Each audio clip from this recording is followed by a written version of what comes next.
Baiklah, saudara mahasiswa, jumpa kembali pada sesi 4.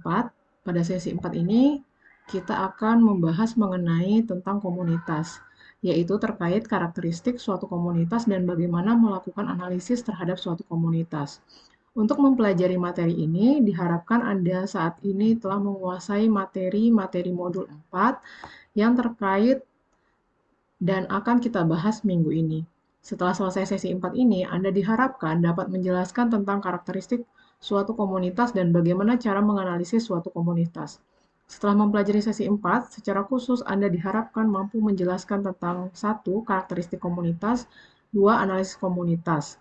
Apakah komunitas? Komunitas merupakan kumpulan dari berbagai populasi yang hidup pada suatu waktu dan daerah tertentu yang saling berinteraksi dan mempengaruhi satu sama lain.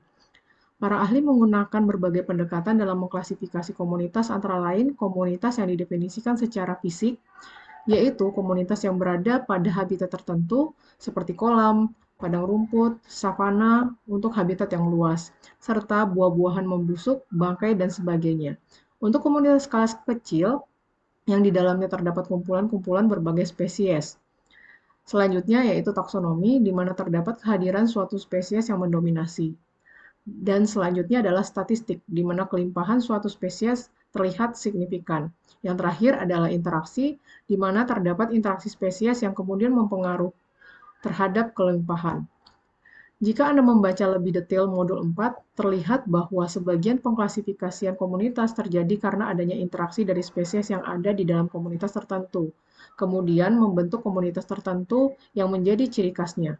Saudara mahasiswa, mengapa dilakukan analisis terhadap suatu komunitas? Yang pertama adalah analisis komunitas dilakukan untuk mempelajari komunitas hingga kita dapat mengetahui struktur komunitas dan komposisi spesies pada suatu wilayah.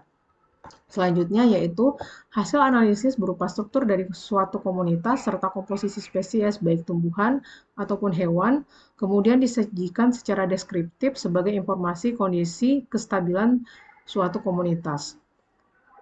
Apakah indeks nilai penting dan bagaimana cara menghitungnya? Anda dapat mempelajari cara menghitung INP pada video di materi pendukung. Selamat belajar!